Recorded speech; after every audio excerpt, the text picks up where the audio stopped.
Welcome to another episode of the Boba Joe Show. How's it going, everybody? Hope everybody's having a mega week and going to have a mega day as we talk about some mega powers and some mega bucks. Maybe some mega drive. You know. Mega drive. If you don't like mega bucks, you're mega stuck.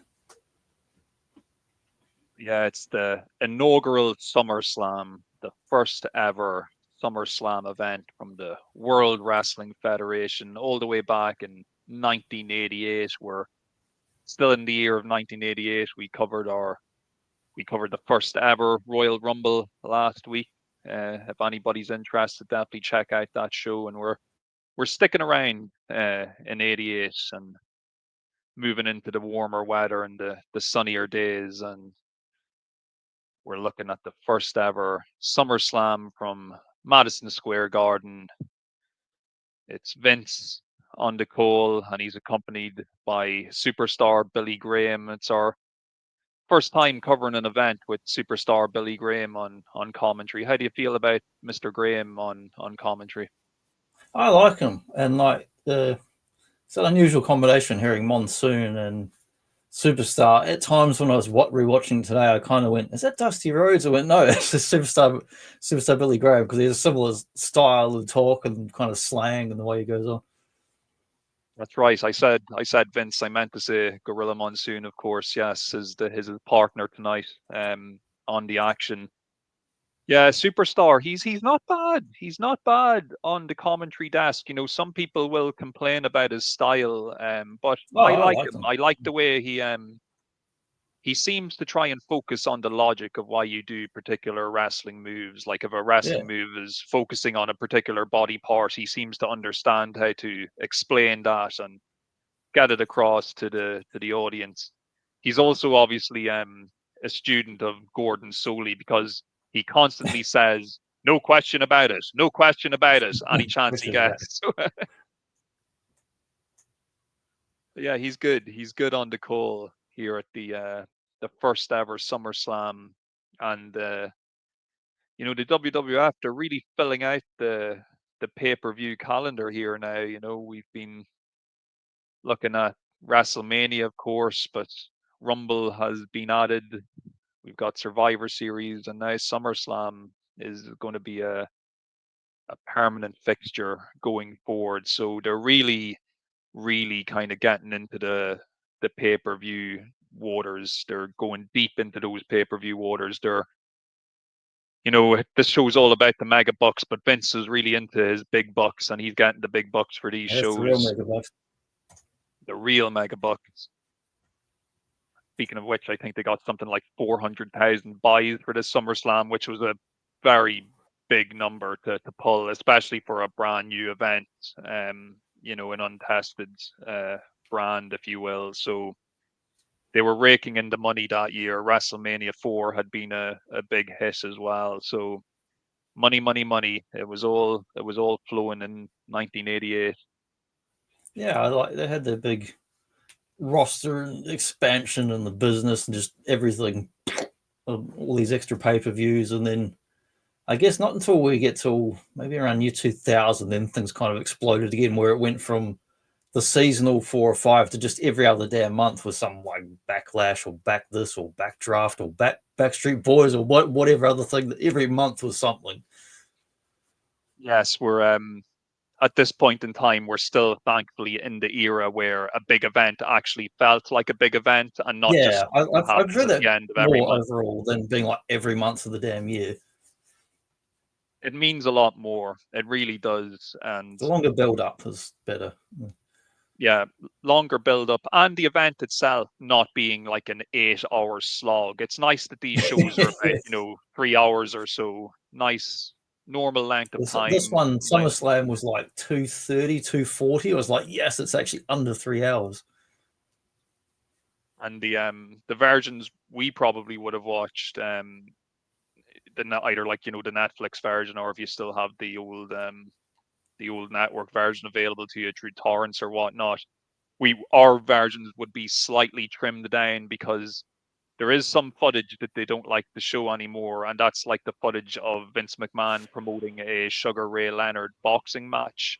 They spend about 25 minutes of airtime on the original broadcast of Vince really pushing this boxing match, which turned out. That's on my DVDs, 2 hours 30. Then. Yeah, it turned out to be a big flop fight anyway, so I think they just wanted to raise history. Yeah, he failed at doing bodybuilding stuff, failed at starting football thing twice, and failed at trying to get into boxing. Anything that's not wrestling, he monkeyed around with and didn't go too well. That's right.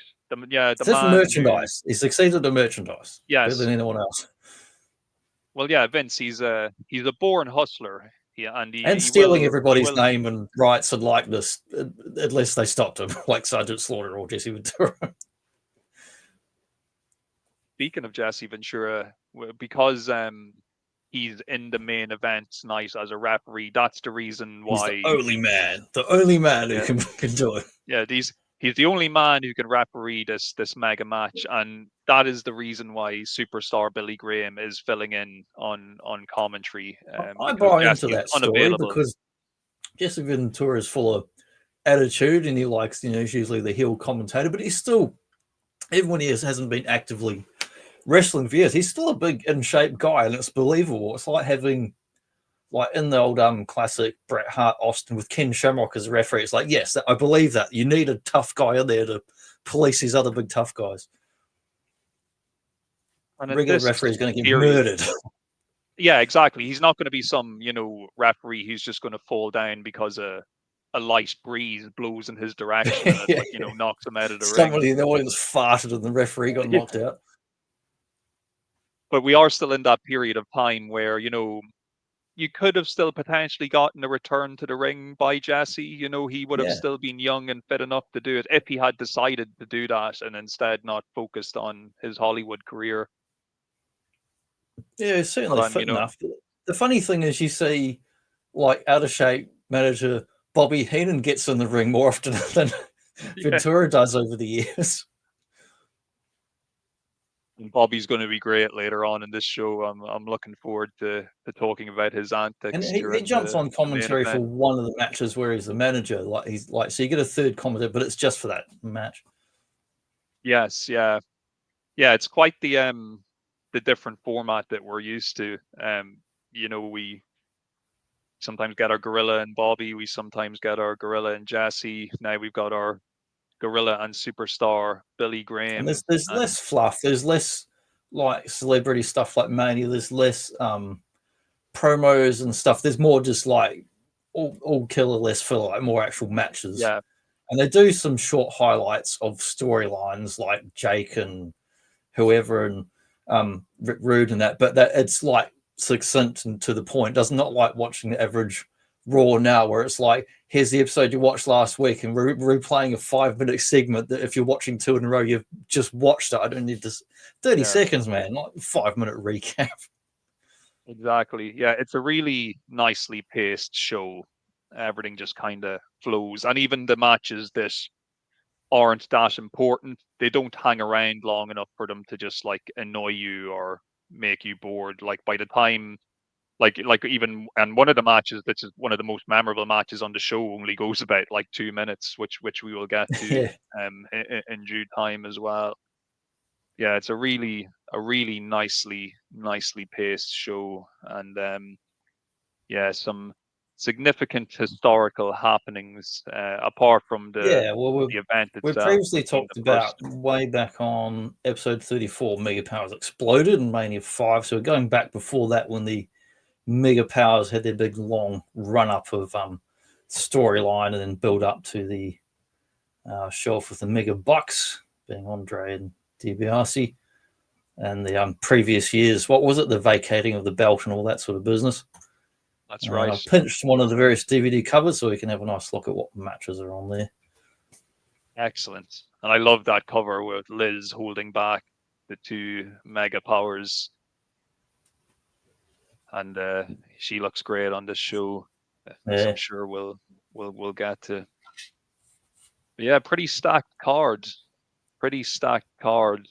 The opening match, as I recall, is the tag team match between the British Bulldogs and the Fabulous Rougeaus, and they go to a time limit draw, so we don't get an actual winner.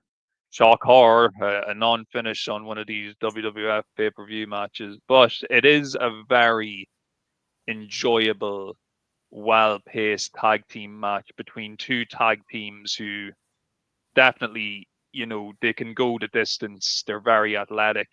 Even Dynamite Kid, who at this stage is really strongly, heavily injecting copious amounts of steroids to try and keep his back from just exploding, even though the steroids themselves are probably doing more damage to him than the injuries that are accumulating on his body. But of all the shows we've covered so far that have featured Dynamite Kid, this has to be Dynamite as his most swollen and muscular. He almost looks as muscly as Davey Boy Smith when they walk out together. He's really, really jacked and gassed up to the gills, as they say.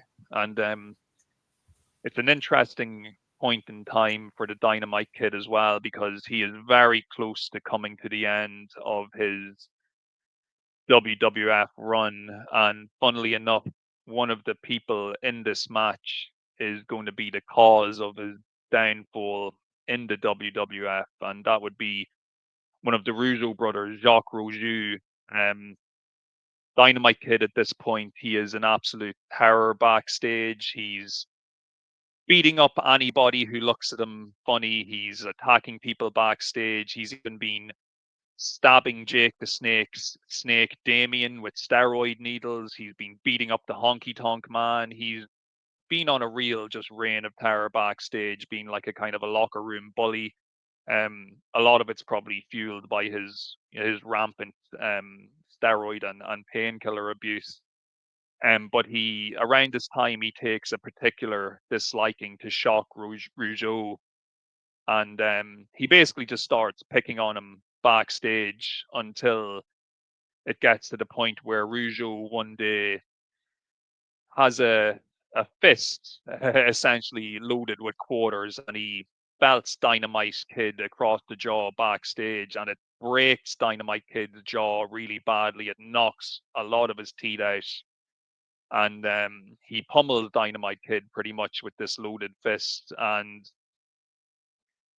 he then goes to the local Montreal Mafia in the area that he lives, and he tells them that if he wants them to unalive Dynamite Kid if he ever attempts to get revenge on him for the backstage incident. So Dynamite Kid, he gets beat up by Jacques Rougeau, and he can't even get revenge on him, or he could be, disappeared by the Mafia.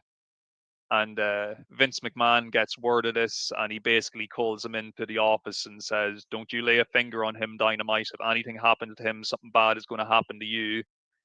And of course, McMahon's no stranger to dealing with mob bosses and gangsters and stuff like that. So he knows, what lines are not to be crossed. So yeah, it's kind of the sad downfall of Dynamite Kid, and pretty close to the end of the British Bulldogs as a tag team as well, because Dynamite, he's kind of ashamed at how everything goes down with that fight, so he decides to leave the WWF, but he also convinces Davey Boy Smith to come with him. So that marks the end of the Bulldogs together as a tag team. And the next time we see Davey Boy, he's going to be without Dynamite. When he comes back to the WWF, he'll be coming back by himself. So yeah, it's sad in some ways, because even though Dynamite Kid is a bit of an asshole in real life, I do really like watching his matches and do enjoy watching him wrestle in the ring. So this is probably one of the last good examples we'll see of him,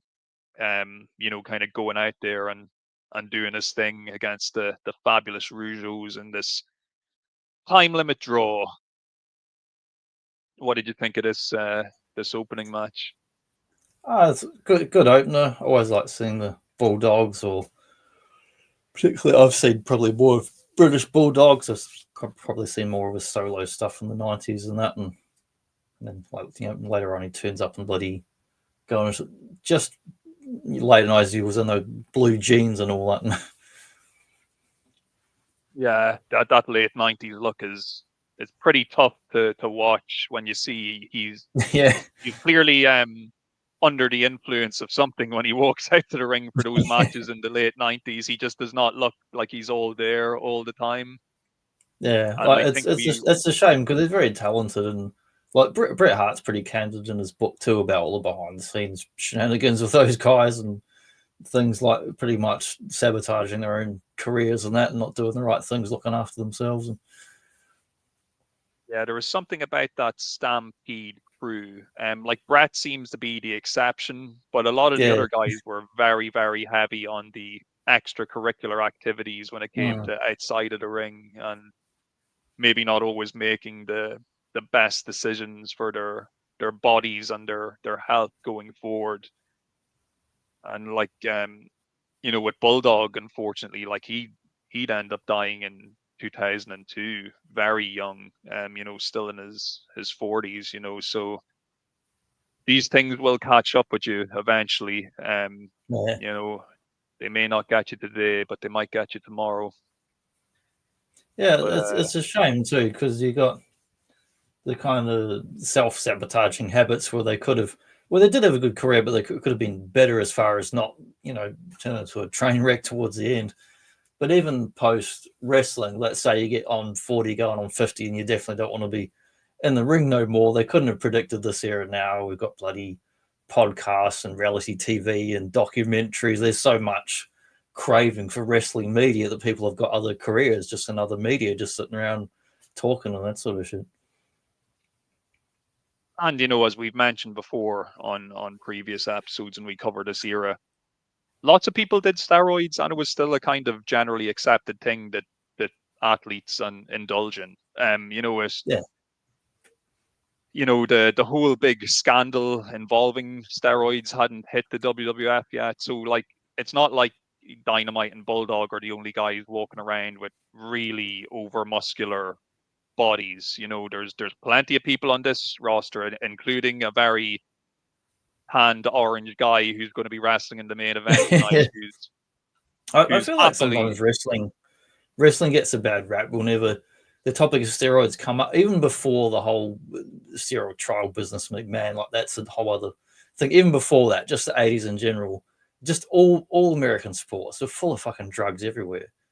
Yeah. And it's not, but wrestling is kind of, I guess it's kind of worse because it's more like particularly McMahon and stuff. That's like, oh, it's aimed at kids and it's fake anyway. Why are they taking them? They're not real athletes. That kind of stuff comes up, but like it's it's more not so much the steroids to me. It's when they're doing party drugs and up all night and driving off the roads, that sort of shit going along with it. That's the real harm to me more than the steroids itself, because the harm from steroids comes from the long term abuse and people are dying of organ failure and shit like that. And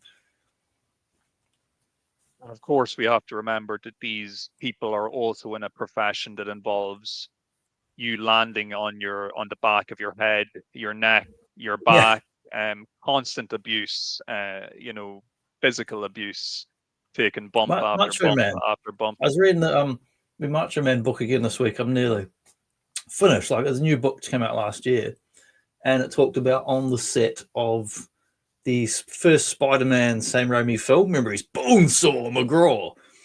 During that match, which is for a film, so it's not real, but it's fake pro wrestling in a film. But basically, Macho refused to stunt man. He did everything in the film himself. Being a film, they had to do multiple takes. He landed on his head and neck and nearly got fucking crippled making that film, which I'd never heard about before. He nearly got paralyzed during a fucked up thing they did, and then he had to get up and do it 10 more times. I was like, bloody hell. And he worked out for like 6 months before it and put on like the most beef he'd pretty much ever put on in his life, which would include more steroids, of course. And then he was no spring chicken at that point either, No, it so was to take that going type of on 50 punishment, or so then. So not yeah, good for your body. it's, not good, not good. But yeah, so next up we had Ken Patera versus Bad News Brown. Of course, Bad News Big Brown, boys. another Stampede veteran. I know it's the What's Nitro line, but this match is where the big boy is playing. They're both just like gorillas when they walk around. Yeah, and you've got a big black guy, tall, and then you've got this like wide white guy, muscle mountain in Ken Patera, and two real life tough guys as well, because Ken was like I think we mentioned last week, or maybe the week before when we covered the Survivor Series. He was into like Olympic powerlifting and stuff. I think he had a bit of an amateur wrestling background. Of course, Bad News Brown, he's like he was like an Olympic jiu-jitsu or judo champion, I think, as well. Like, so he was a real tough guy. And interestingly enough, the night before this show, so SummerSlam 88 happens on a Monday. The night before this show, on Sunday night, Bad News Brown actually wrestled Hulk Hogan in the main event of a big house show in Toronto. So, he was kind of having his own good run in the WWF at the time, and his kind of real life credentials and, real life tough guy reputation, helped propel his career. And he's, people will say, well, he might have been a little bit limited in the ring. I think he's very believable. I kind of like watching what he does. He's very athletic. His finishing move is the Ghetto Blaster, where he kind of jumps up and just kicks you right in the back of the head. It's a pretty devastating looking move. And when Ken runs into the ring, like, Bad News just jumps him before the bell even rings. So Ken can't even get his, like, he can't take his jacket off. He's trying to like take his jacket off, and Bad News is just like hammering him, and his like jacket's getting caught in his arm. When like, will people learn? Take your shit off before you get in the ring if you don't want people jumping on you. But of course, Ken, as we mentioned briefly in our Survivor Series episode, he was a bit of a wild man as well. He'd done his time for throwing that big boulder through the McDonald's drive-through window when they wouldn't serve him his burgers. Off for not getting served at the McDonald's in the middle of the night. I just love the visual of that. This former Olympic powerlifter, he wants a burger so bad he's willing to like smash through the window to get it. I love when that it's one of those Dark Side of the Ring episodes or whatever, that Vice where they retell the whole story and all this. And when I think it's when the cops come to interview him or talk to them, it's like, oh yeah, I wasn't there, I didn't do that. And it's like, there's this impossibly large, heavy rock that a normal human couldn't have picked up, let alone throw through a fucking window. And he's the only guy in town that could have done it. Imagine how terrified the staff were working that shift that night. It'd just be kids. Giant just man. Be kids working in there. Yeah. Like, oh, sorry, sir, we're closed. I wish that video footage of it existed. I could just imagine them just picking it up and just hurling it through the window, yeah. Be like some outtake from a Hercules film or something, just like finger rocks. And like, what makes it even funnier is like when you watch him doing like his interviews and stuff, he's also always such I'm just a goody two shoes, good guy, and then like the crowd love him like he's Mr. Hero, but once he gets hungry, extreme hunger and extreme whatever substances will make you do things. Yeah. When Ken wants a burger, you better give him a burger, or by God, you're gonna know about it.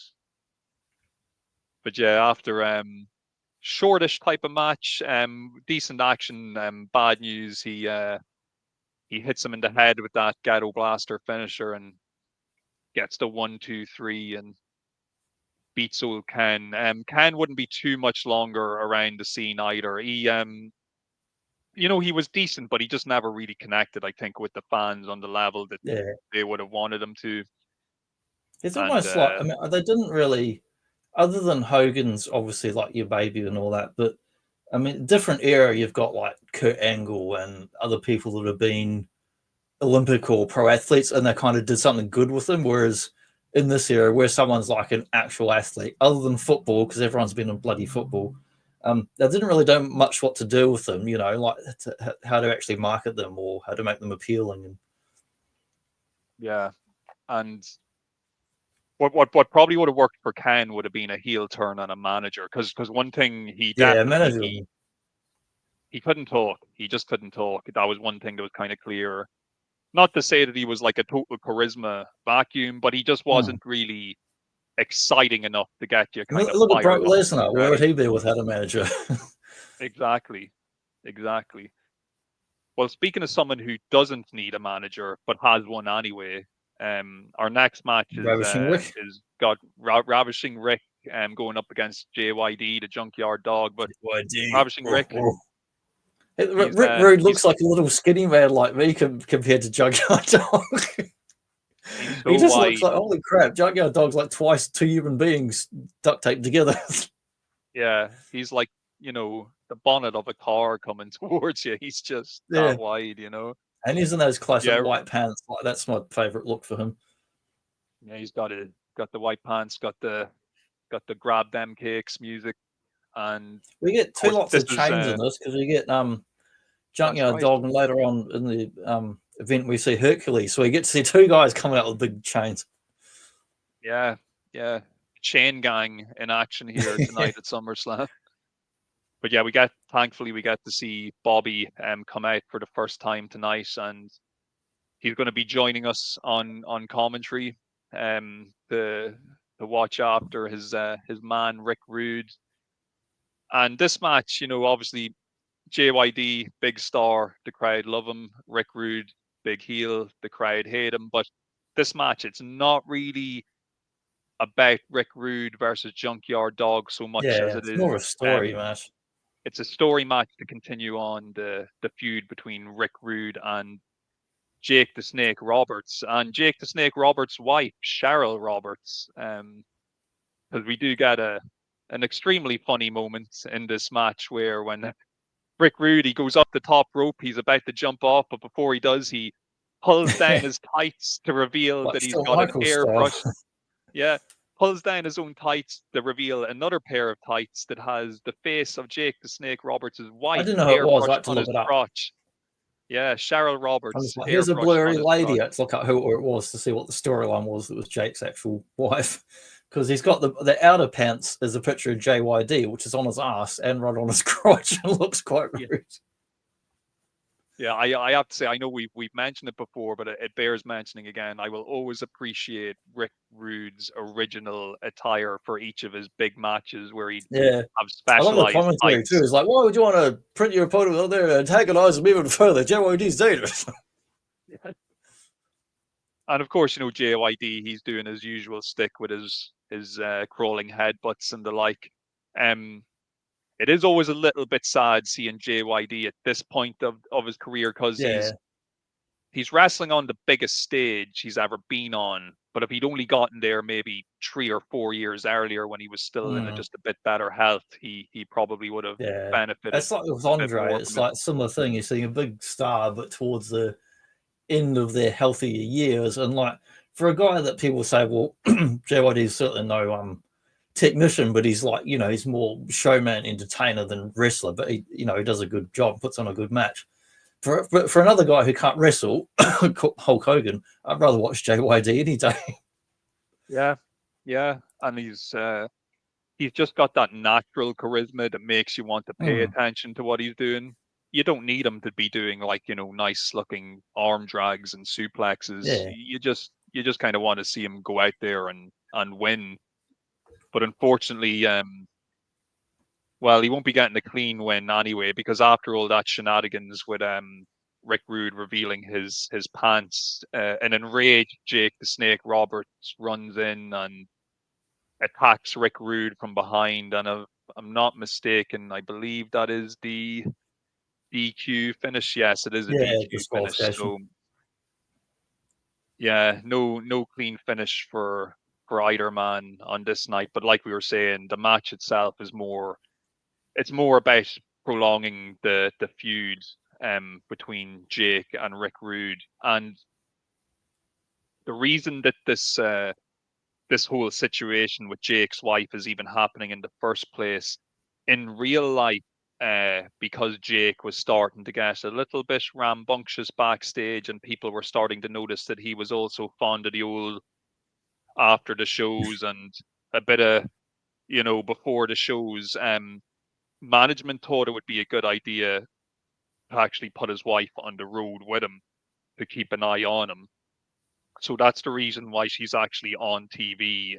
So it's like a dual purpose thing. They're giving her something to do on TV, but really she's there to actually keep an eye on Jake when he's backstage. And they prefer the idea of Jake driving to shows with his wife rather than driving to shows with the boys and then just getting hammered with the boys. So they're kind of hoping that it's going to be a positive influence in his life, which it probably was for a short period of time until he, went off the rails again. And I think they'd end up getting divorced and all that other bad stuff that comes with dysfunctional marriages.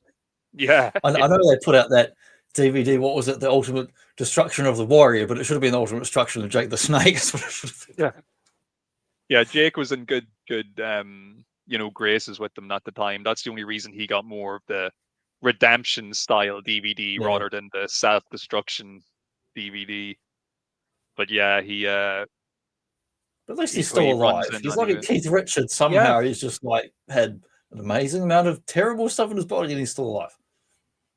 Yeah, he's hanging in there, and look, he is employed. He's still working for AEW, even though you hardly ever see him on screen, but he is still alive and kicking and working away. So hopefully that will continue for many more years to come.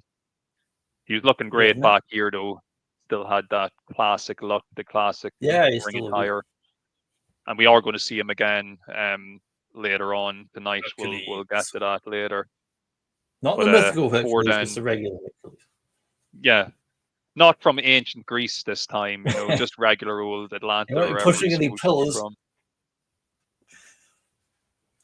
But yeah, up next, though, we're going to see some dastardly. Yeah, we're going to see the Powers of Pain kick the asses of the dastardly Russians, Boris Zukov and Nikolai Volkov. What do you think about Powers of Pain? They had SYXX come out as the manager of the Bolsheviks, and he had the red hat and red sneakers to go with the Russian colors. Hilarious, representing communism and the USSR is. And he gets a quick little thing on the mic. He's something about, I see a bunch of something like uneducated, illiterate people with audience or something like that. Just like bouncing off to them. SYXX's one of those really versatile managers where you just can put him with anybody and he'll just do his thing. Doesn't matter that he's totally unsuited to the character or the gimmick. That's my thoughts watching it. Was just like, he can just manage anything. He can manage a McDonald's at midnight and Ken Patera's throwing boulders through there. It's funny. Everybody always says that it was Demolition who are kind of a rip-off of the Road Warriors, but anytime I see Powers of Pain and the way they look, I always think about the Road Warriors. It's the whole, the haircuts and just these big jack dudes. Like they're mega jacked. They look like they'd like actually just pick your arms off like they were like wings, chicken wings. And they may not be too pretty in the ring, but you will believe in their offense because everything they do just looks like it hurts like an MF or like they are, it's full speed ahead, clubbing blows, just hammering the hell out of the Russians, which the crowd absolutely love as well because, who likes the Russians back in 1988? Not the Americans anyway. It's interesting though as well, the Powers of Pain here are coming out with Baron von Raschke as their manager, who is like an old Texas legend and wrestler from a bygone era. He's been randomly drafted in to be the manager for the Powers of Pain. And I'm pretty sure that this show is the first time he actually appears with them.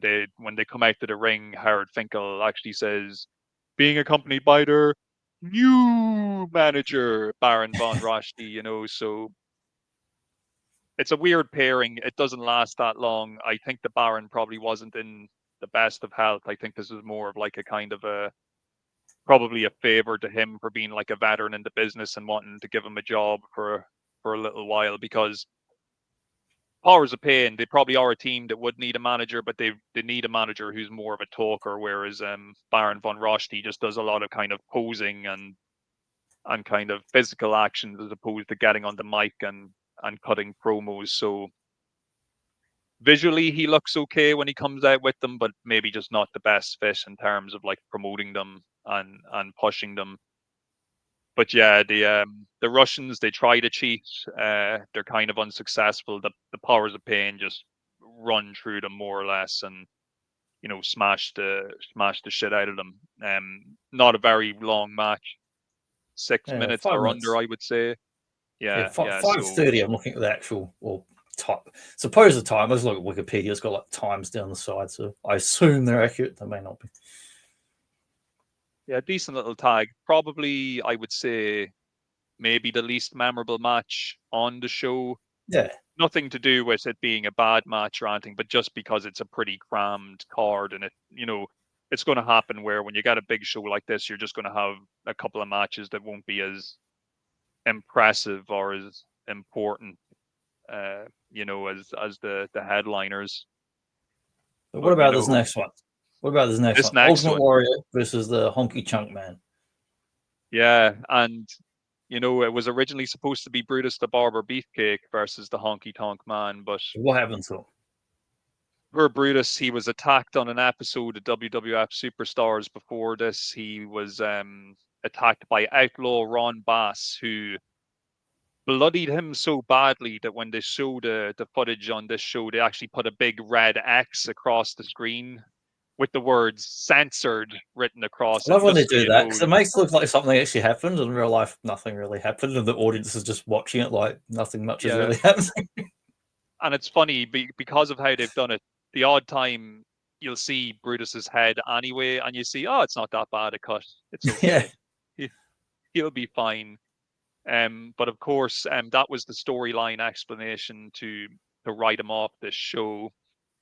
And because of that, we now need a replacement to go up against the Honky Tonk Man. And it should be mentioned, this is the Honky Tonk Man in the middle of his reign. At the time, was the longest reigning Intercontinental Champion. He's had the belt for about 15 months. He's been getting out of every title match by hook or by crook. He's a coward. He's a sleaze bag. He generally does anything he can to hold on to the title, and he's including such a arguing with cocky. McMahon when he asked him to drop it, and he's like, Yes, "No, it's not time. It's not time to drop not you." doing it. He's not going to lose that title on TV Which is until fair he's enough. ready It's not to. like there was anyone else really in the running after. It's like, well, previously, I don't know how many months or year back you got Macho Man was Intercontinental Champ, and then when Honky's become the new one, Macho's being slowly built up to be, heavyweight champ rather than Intercontinental. And with Honky, like people once again, they'll criticize his technical abilities and all that stuff, but at the end of the day, he's a really good heel. He made people want to see him get beat, and that's what his job was. And the crowd Yeah. hated him. And he's so cocky. Like he before the match starts, he gets in the mic and he's like, "I don't care who you send out here. Send out anybody. I just want to wrestle." And Jimmy Hart's jumping up and down, and they're all just so happy. And then Ultimate Warrior's music plays, and the crowd go absolutely nuts, absolutely crazy. Because at this point, Warrior, he's been on the mega push. He's been beating everybody they've been putting in front of him. He's hammering people, generally speaking, in really short matches. And even when he's running out, like Gorilla and Superstar, they're getting really excited, really hyped that Warrior is the replacement who's going to take on Honky. And Honky, he tries to do that heel thing. When Warrior runs to the ring, he tries to jump him, but Warrior is just too strong, and he fights Honky off, hits him with the shoulder tackle, hits him with a clothesline, does the big splash, pins him, and just like that, Honky Tonk Man's legendary Intercontinental Championship reign comes to an end in about like 2 30 minutes or seconds. something. 30 Yeah, he's seconds. he's smashed. He's smashed. The whole segment probably lasts about 2 minutes between It's the like not entrances like and not the a aftermath. squash match. It's you've been crushed like an ant match.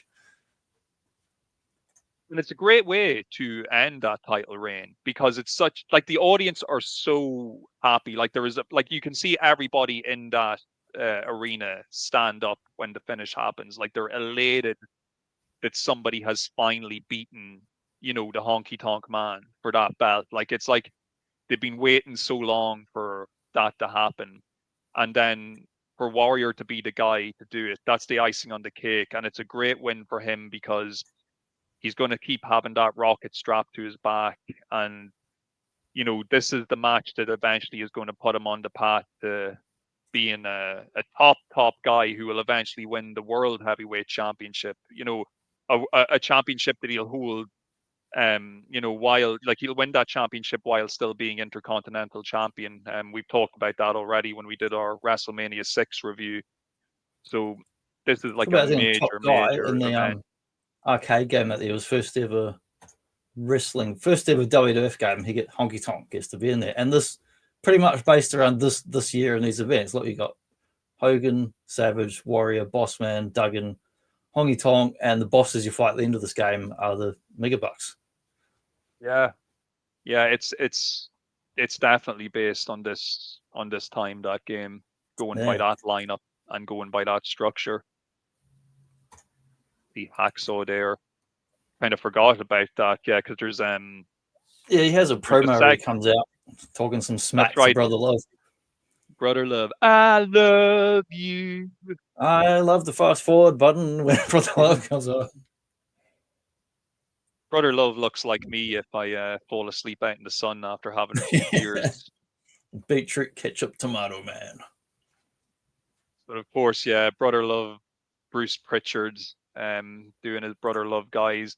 Another guy who's totally despised as a heel, and rightfully so. The real life Bruce Pritchard is more of a weasel than that character now. When you see him on interviews and documentaries and podcasts, he's always like the company man and nothing's ever wrong. And he's like the real weasel. Forget Bobby Heenan. Like Pritchard is the weasel. Pritchard is the weasel, and he's so far up Vince McMahon's ass. He knows what he had for breakfast. He's just he's a Vince McMahon sycophant right to the end. Is Bruce Pritchard, even to helping to cover up criminal shit, which obviously it's not his place to prove or disprove things. But anytime something comes up, he's like Schultz and Hogan's Heroes. Is like, I know nothing. But he would have learned some shit here and there over the years, and he obviously valued his job and career more than not having that. Brother Love, though, the character actually scared the shite out of me when I was a child. I remember the first time seeing him. I had rented this, or my dad had rented it for me. It was like the Power of the Ultimate Warrior video, and one of the segments on it is like an interview with Warrior and Brother Love. And when I saw Brother Love, I didn't know what the hell was wrong with him. I was like, this guy is so weird looking. He sounds so weird. He's like terrifying. Whereas now I just look at him and was like, wow, look at this idiot, this red-faced buffoon. I'm surprised how much screen time they give him, because this segment's gone really long. It does, yeah. Him and Hacksaw. There's other shows when Piper beats him up. That's the only time I like seeing it.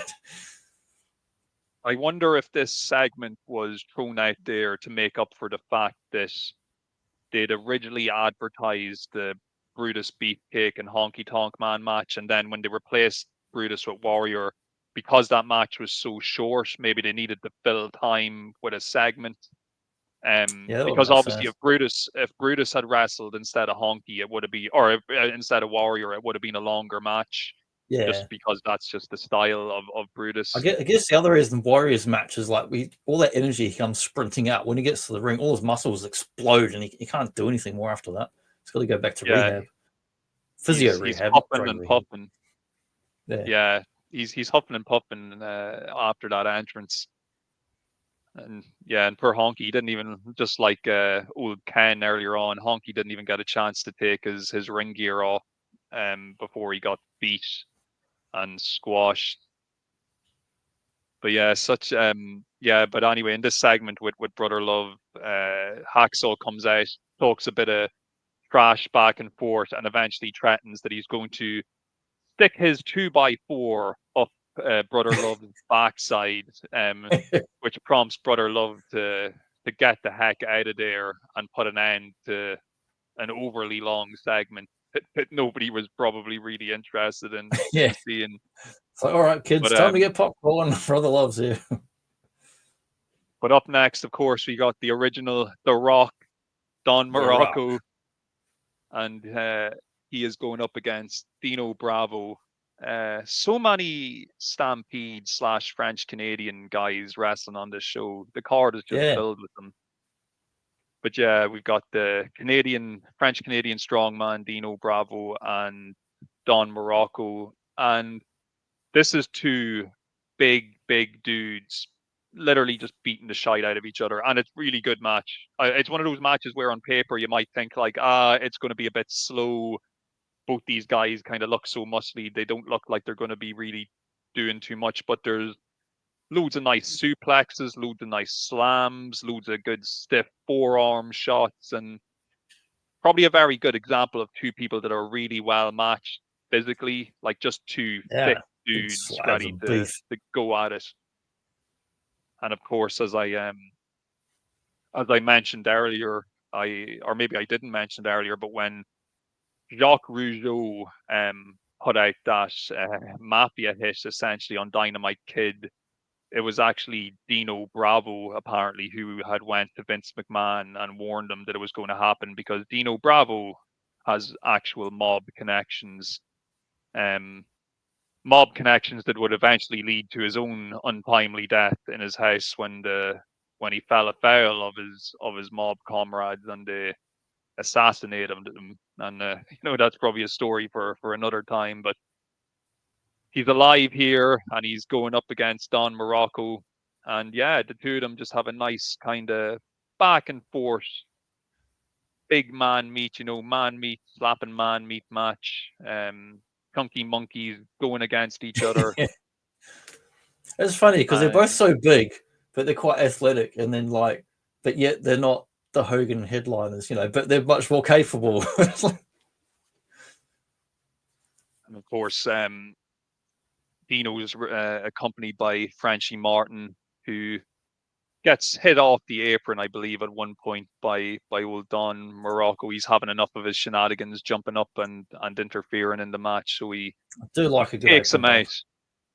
Yeah. But the distraction, that would be my bump. If I'm I could never be a wrestler. I'm far too skinny. I would snap in half as soon as any real wrestler. But I could be like side manager on the side of the apron, and then someone whips someone to the ropes and send these flying off into the crowd or something. That'd be my spot. I could pull that one off. Oh, you got a stunt cat. I have a stunt cat here, Stella. Hi, Stella. So that distraction though by Frenchie Martin, it's enough to get Dino to give Dino the advantage, and he's able to sneak a sneaky win there against Don Morocco. So no win tonight for the People's Champion, The Rock, on this show. He did not get to lay the smackdown as he had intended. It's funny how many Rocks have. If you look at wrestling and boxing from 1900 up to now, there's so many Rock characters and people. Yeah, definitely a popular nickname for a wrestler. It's like being called Bob or Joe or Nick or it's like everybody's The Rock. Hey, Rocky. But yeah, good match, good big man match, and we're back then next with some more tag action. Now this is a bit of some classic, some classic tag team action here with Demolition, Axe and Smash, and their excellent entrance music, taking on one of the best tag teams of all time, the Hart Foundation, Bret Hart and Jim the Anvil Neidhart. Wait a minute, how come Jimmy Hart's not? Why is he not with our guys? Why is he not with the pink guys? Yeah, the Hart relationship has come to an end. Jimmy Hart, he turned against the Hart Foundation. Not wearing that pink anymore. He's not. He had aligned himself with dastardly Danny Davis and all the other heels, and the Hart Foundation, they were on the outs with Jimmy, but in fairness to them, they are over as a popular babyface tag team. They got a really good pop. Yeah, they got a really good pop when they come out. The crowd are loving them, and I'm a big fan of Demolition. Once again, at a time that mattered, they were the longest reigning tag team champions. not in the modern age, but like I said, in the time that mattered, they were. Yeah. They held those belts for a long, long time, and deservedly so.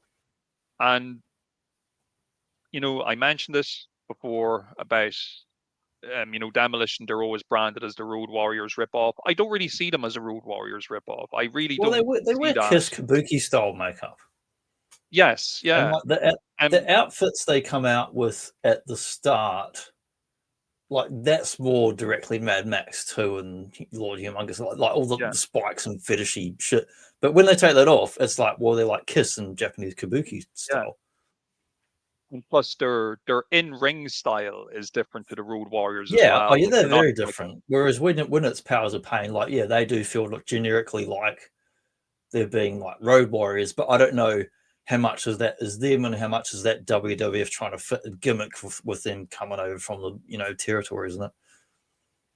I wonder, is it just a thing? And I suppose I can't really comment on it because I wasn't born, or I was too young to really understand. But maybe it was a Mm. thing where NWA fans were that was just kind of their way of throwing shade at WWF by saying, "Oh, look, you're just ripping off one of our popular tag teams." Maybe Yeah. even if they didn't really mean it, it was just something you could slag your WWF fan friends with if you were an NWA fan. It was definitely something Who of that knows? era too, because remember the old uh Blade Runners and the eye makeup for Yes. their early appearances. Yeah, like there were so many tag teams that just had that look, that Mad Max inspired Road Warrior look. So, and it was like a very popular franchise movie wise. So of course you're going to have people, paying homage to it. I won't even say ripping it off. Like they were just, maybe paying tribute to it and putting their own spin on it. But yeah, like I have a lot Yeah, of it's just time of its for time. Like the Demolition. 70s had all the tie-dye stuff and your bloody Superstar and Jesse Ventura, all that's every era's got its fashions and movies and things they're going to spill over. Exactly, exactly. But Demolition. We got about like 10, 11 minute match here with Demolition and the Hearts, and Demolition do get the win. Once again, just like we noticed with the Royal Rumble, we are seeing early signs here that the company is kind of looking at Bret Hart as a potential singles guy to push. The way that they speak about him on commentary, they're always highly praiseful of him. Mhm. Like they'll always talk about how the Anvil is the strong man, and that'll be it for him. But with Bret, they always talk about how consistent he is in the ring, how athletic he is, how good he is. You can And just tell outside of that. the ring, Bret Hart's like been, I mean, mostly sensible. I'm not going to excuse his extracurricular activities, but he's mostly a sensible person outside of the ring and focused on his career and that. Whereas Jim Neidhart, he's like fucking around with jet skis and doing other nonsense and Yeah, possibly going to give himself concussions and who knows what else.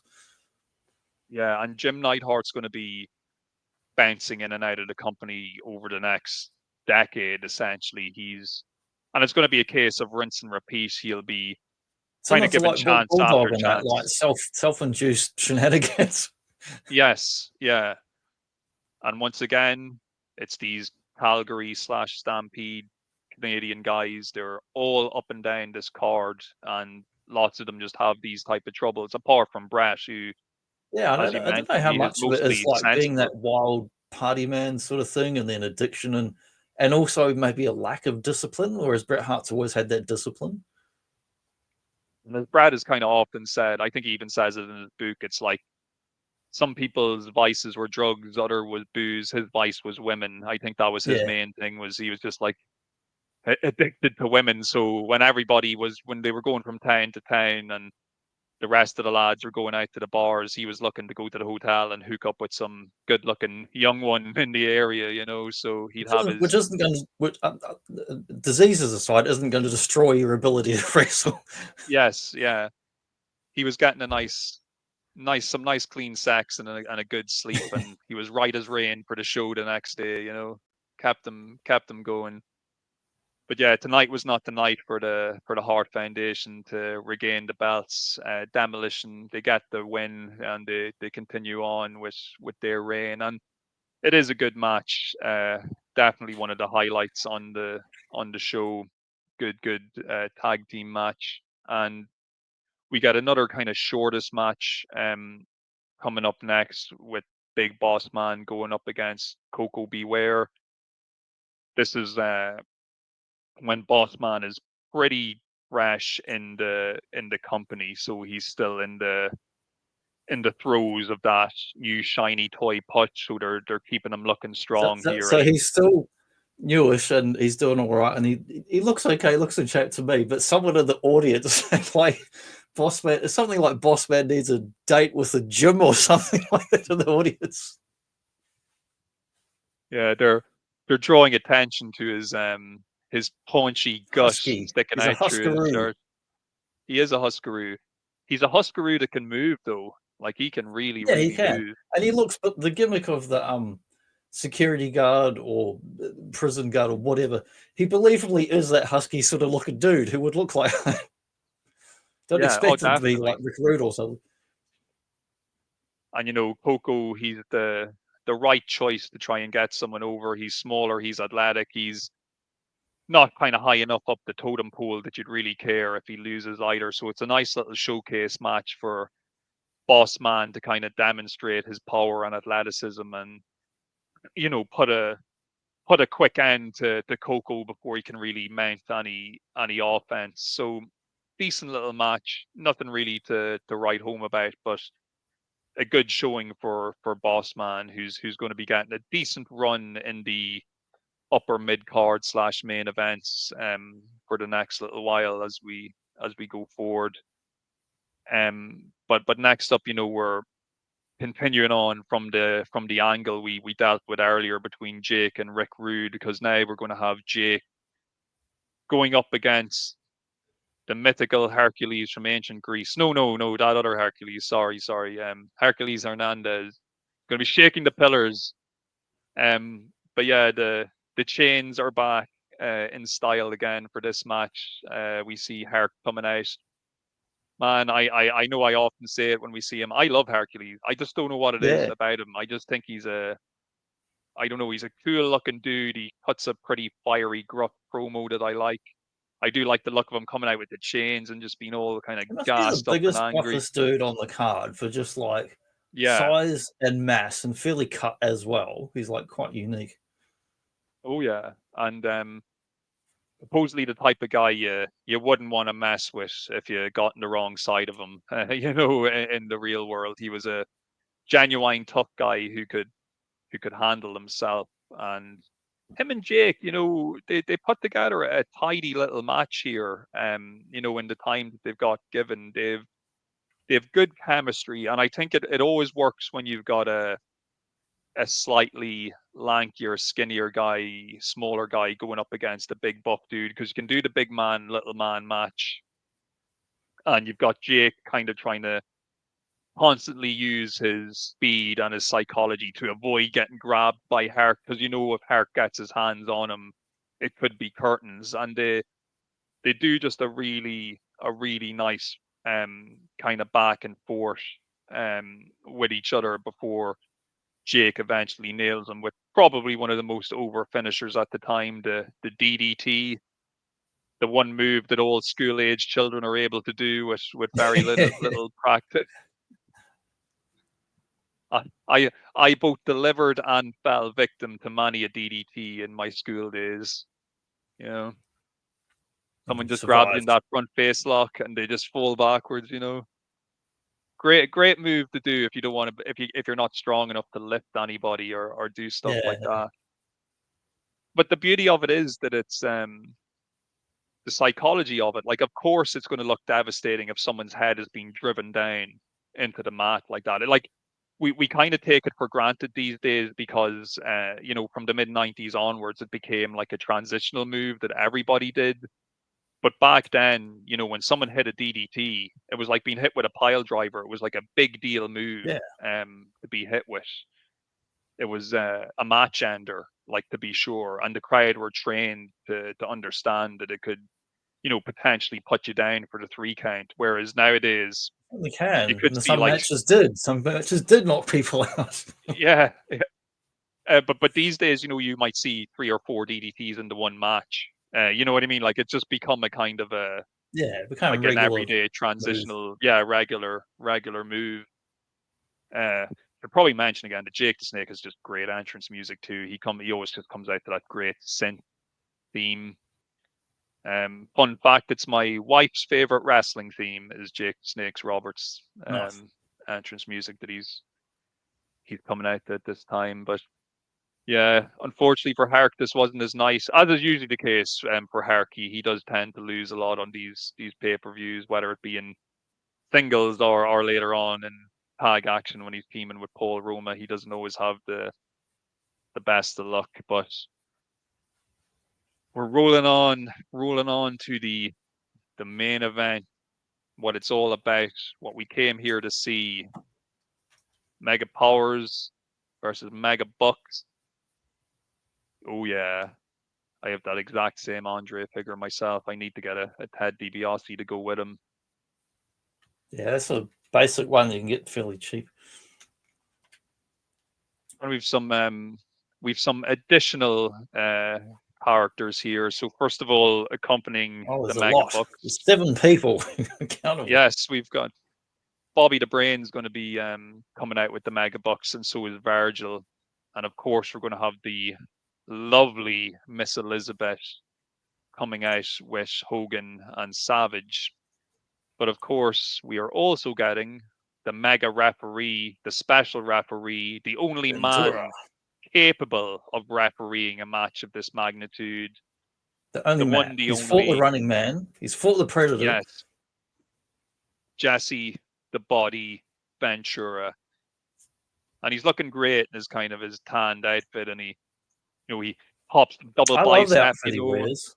Yeah, it looks cool. He looks cool.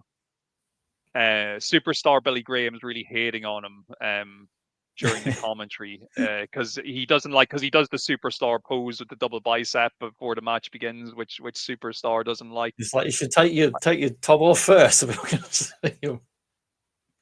suppose we should probably mention as well, like that both like Hulk Hogan, Jesse the Body Ventura, and then even like later on guys like Scott Steiner, they all kind of were inspired by Superstar Billy Graham and his kind of look and presentation. And I'm pretty sure Billy Graham is aware of that too, because you can kind of tell the guys he likes when they kind of emulate how he used to be.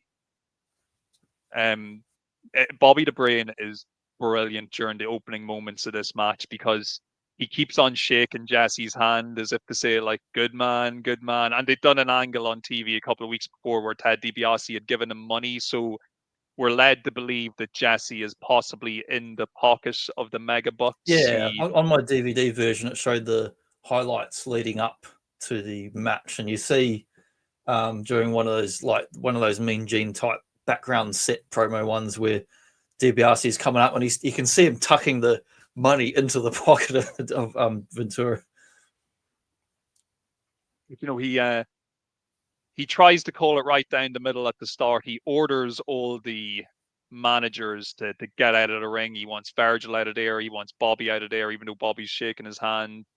He wants Elizabeth out of there, just so they can kick off the tag match. And it's no secret at this stage. It's been mentioned many times by us and on plenty of other wrestling texts out there.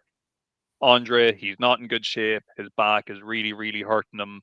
So it's going to be up to the other 3 guys in this match to try and work around that and make sure that, Andre looks as good as possible while doing the least as possible because he's just physically not able to do much. So I think it helps being a tag match because he doesn't have to do too much. So it really helps it.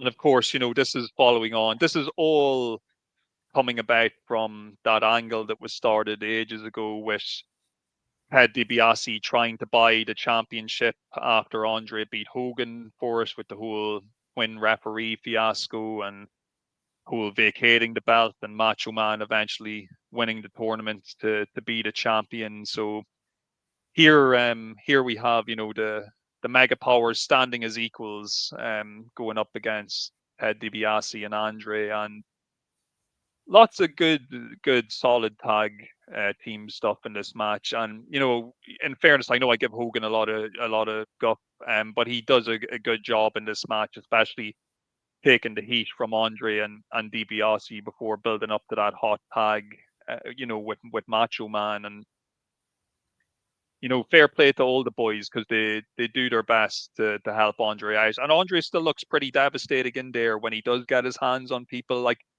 he literally does he sits on Macho Man's head at one point when Yeah, Macho's in the corner. He comes over and just flops himself, you know, right down on him. And there's constant attempts at interference throughout the match by Bobby and Virgil. And sometimes, you know, as an audience, you know, we're not sure, is Jesse aware of what's going on, or is he just, you know, happen to be looking the other direction when stuff's going on? You know, the jury is possibly still out. Is he in the pocket of the Mega Bucks?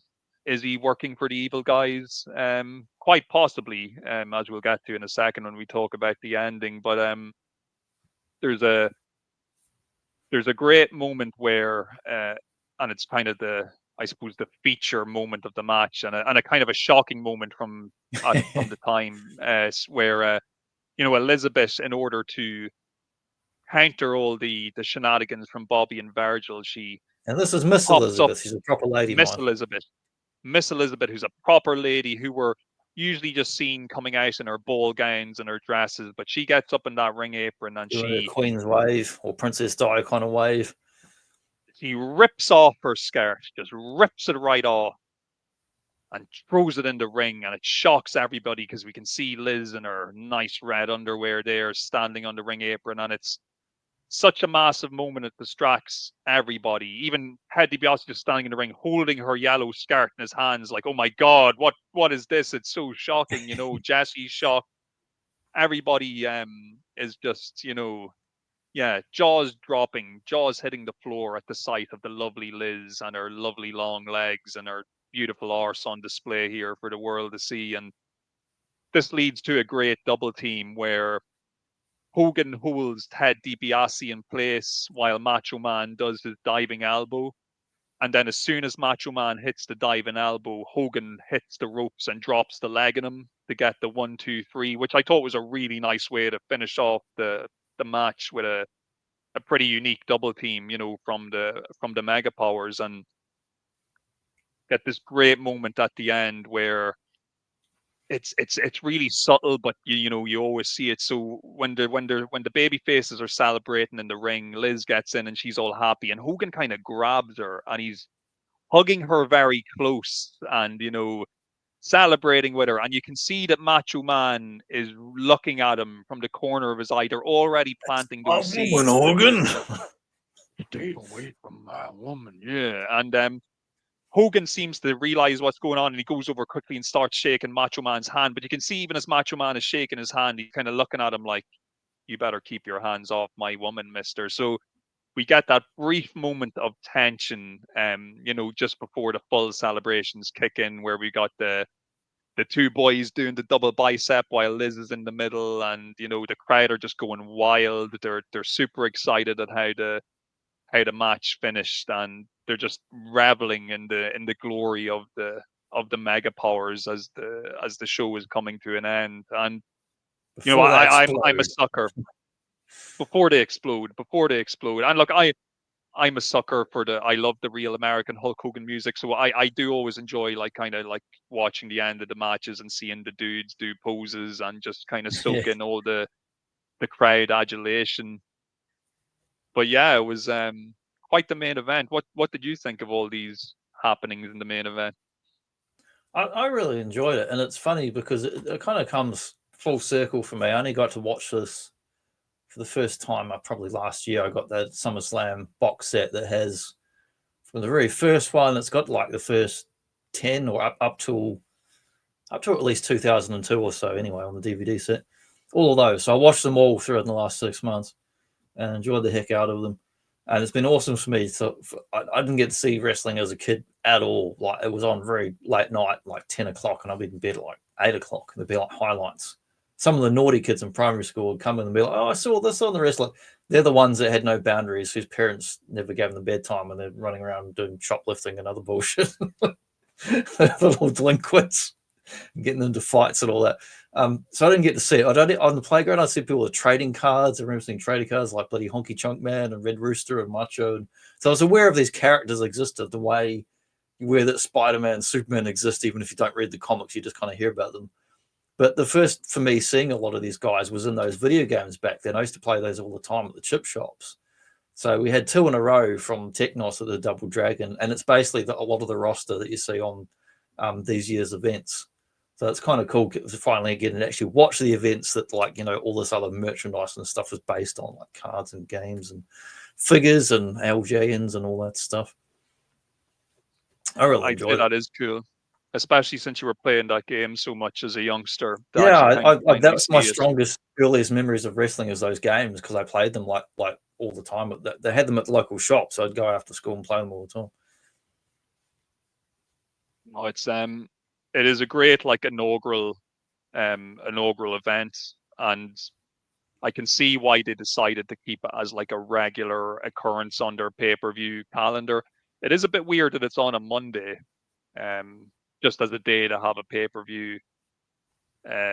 You know, but the fact they still got like 400,000 people to actually watch it on a Monday evening, that just goes to show you how hot the product was at the time. Lots of parents were obviously willing to let little Timmy, little Jimmy, little Alice watch it on a school night, you know. So no, they did really well out of it. And you know, it's the first SummerSlam we've reviewed, but it definitely won't be the last. We will be continuing on through the years at some point. We will hit other SummerSlams on our journey. But before we get there, how do you feel? I'll throw this idea at you next week. While we're looking at this era, checking out 1988. What else is going on in 1988? Well, we had some Clash. Ooh. Oh, yeah. Oh, yeah. The other side of the pond. Is that what Ric Flair's saying? Oh, yeah. He gets crushing his hand. Yeah, I can't wait to talk about some Clash. Is that what's on the cards for next week? Yeah. So that was 1988, and they've done they did a whole bunch of them, and I get confused looking back what was pay-per-view and what was free tier and all this, but the some of the stuff is reading says it's kind of almost like it's going up. It's this competition between the bloody Jim Crockett stuff and the McMahon, with these back and forth with these cable companies and your closed circuit and your pay-per-views, and then you also had your free tier highlight shows and your NBC Saturday night's main event and stuff like, you know, the smorgasbord of wrestling. You know, there was so much stuff going on, so they're all very competitive and trying to make the big dollars. But yeah, Clash of the Champions was like, you know, even though it's like I think it was free, not pay-per-view, but it's still, to me, it's kind of like still pay-per-view quality. It's like a super card sort of thing with your matches.